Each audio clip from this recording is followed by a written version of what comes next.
Over the years, we have seen so many companies disrespect the audience they once had in order to chase a new, more modern group of people that doesn't really exist. And just a few weeks ago, we heard the Super Smash Bros. Creator Sakurai come out and encourage Japanese developers to pursue the kind of games Japanese people love instead of adapting for a Americanized audience, a westernized audience to just create what they are passionate about, and ultimately success will follow. And now we have the former Devil May Cry and Dragon's Dogma producer talking about why it is vital to choose your target audience, respect them, and then stick to it. I have a few different things to show off, but before I get into the topic, if you enjoy the content I create, check out the links in the description, join the community in my live streams, and consider supporting through Patreon or YouTube memberships. Now, yes, I do think that it is very important to pick an audience and stick with it because you need to make games for a group of people. If you look at something like Dragon Age the Veilguard, for example, what audience did they bring in? They didn't, because it sold 1.5 million copies, yes, but it severely underperformed. Well, it didn't technically sell it. They said that they engaged 1.5 million players. I'm being generous with the word sold. And nobody's really talking about that game anymore, and it is going to go forgotten except for being used in memes because it was just so bad. They pushed away the older nostalgic audience that had shown up to previously support them in favor of chasing a new modern audience, and those people didn't show up. Look at Kill the Justice League. We are talking about an amazing quadrilogy of games, a franchise that had millions and millions of fans, and then they put out Kill the Justice League where you're playing as a girl boss Harley Quinn. You have modernized Greta Thunberg Poison Ivy. You end up killing your fan favorite characters. Like, all they did was trash the legacy of these characters, and they didn't respect the fans. It is important to respect them and to pick an audience and stick with it, and that is exactly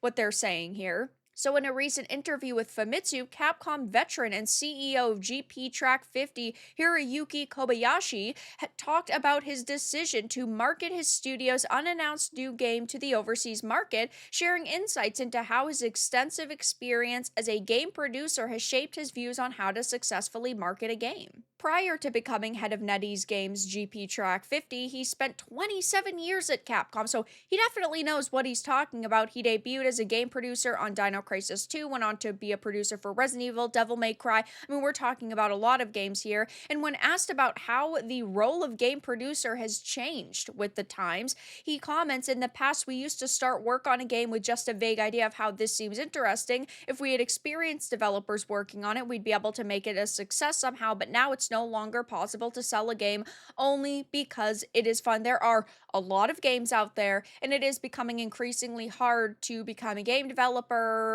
who is successful, who sees a level of, I guess we'll just call it fame, because, yeah, there are just unfortunately so many games that come out now. Well, it's good for consumers, but it is bad for the people who are passionate because it's just that much harder to break through. But he ends up saying that you have to do proper marketing in advance and analyze the target audience you're trying to appeal to. We are now in an age where you will not be accepted if you don't clearly define your target, which certainly is the case. Look at the way that the culture war has affected video games. You have a title, and they do not kind of pick a group of people. Now, I'm not saying it needs to be like woke versus anti woke, but they don't typically want to choose the nostalgic fans of a franchise. They market it in a way towards a new audience, yet they still need the sales from both. So they don't usually come straight out and say, "Oh, if you like the older formula, you're not going to like this new game." But on the flip side, they're also not saying, "We were very passionate when creating this and we took into consideration what made the franchise successful in the first place, and we're trying to respect that audience. We really want to make an experience that everyone's going to love." So they try to almost play both fields while also ultimately creating a product for nobody. It is very important to pick an audience. Do you want hardcore gamers? Do you want your audience to be driven by politics? That's typically not a situation I would agree with. There are plenty of games out there that are made by people I do not agree with politically that I end up loving. And I think that it's perfectly fine for anybody to create a type of experience or a product and then at least giving it a chance. That's why I stream so many games on my channel that I wouldn't necessarily think are good or I'm not that excited for, like Bloom and Rage, for example. It's made by a team of people who are very, very left, who do have opinions on the culture war, but I still gave it a chance. It could have been great. It definitely wasn't.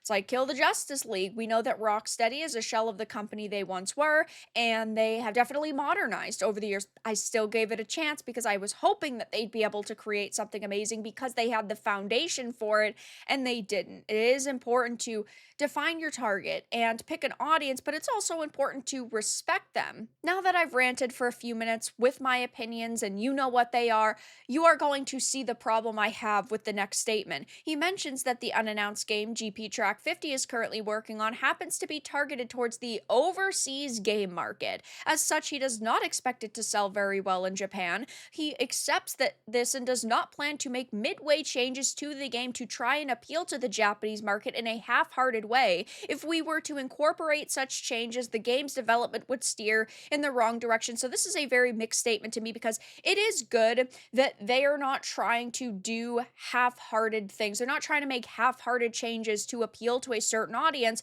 but it is still very disappointing to hear him admit that their new game is marketed towards a global audience or an overseas audience because this has become an issue where Japanese developers got mega popular because their games were not westernized, because their games were unique and original, and Japanese developers were just doing things that were crazy and original and not what the Western world was doing. But now they're just trying to modernize and Americanize, and that is exactly what Sakurai had said not even that long ago. He had encouraged Japanese developers to pursue the kind of games Japanese people love instead of adapting this exact thing. He said it's not really my own idea, but as an industry trend, I think Japanese people should keep pursuing the things that Japanese people like.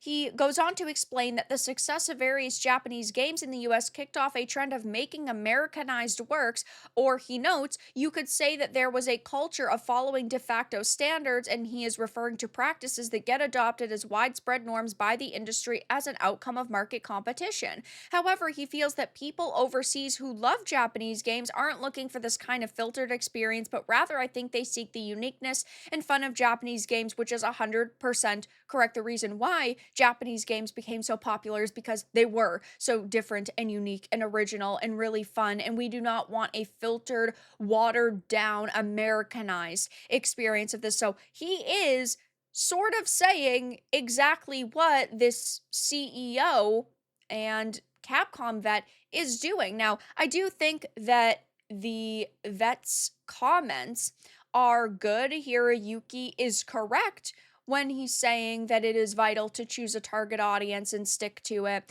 But it is unfortunate that he is sort of guilty of doing the same thing that has become an issue within the industry. I mean, we also had seen at the beginning of March the Final Fantasy VII Rebirth director say Japanese devs now create with a global audience mind from the very start, and confirms games are subjected to thorough ethical reviews tailored to different regions, which, yes, I mean, is being admitted now. It's not shocking given GP Track 50 is, as it says here, a NetEase studio, though it is a bit disheartening. So I do think that he is correct when he says you need to pick an audience and stick to it, but he's also guilty of doing the same exact thing that Sakurai was just recently talking about. So I'll be keeping my eye on this to see if there's any clarifications issued. But for now, that's all that I really had to discuss in this video. Let everyone know your thoughts in the comments below. If you enjoyed this, give it a like, and if you didn't, give it a dislike. I appreciate your support either way, but I'll talk to you all again in the next video really soon.